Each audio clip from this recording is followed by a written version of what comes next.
пряка приемственост има, както и местонарство. Това доказва, че тук е имало физическа приемственост между новозаселващите се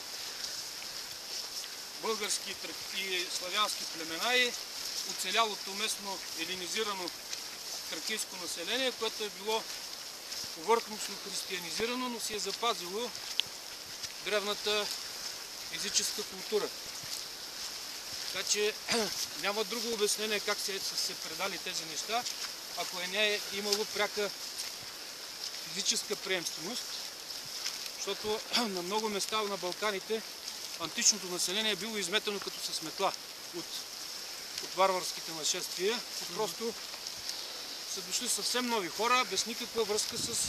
Докато тук в Странджа, поради това, че е било на страна вековни гори, оцеляло е такова антично древно тракийско население и директно се е смесило с новите заселници от север. А то с белия кукер какъв е? И той е без маска.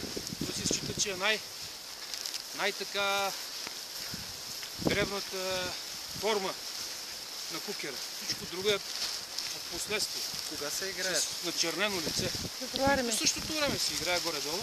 Кои села? Странджанските рубски села. Значи ние сме източни рубци. Нашия диалект,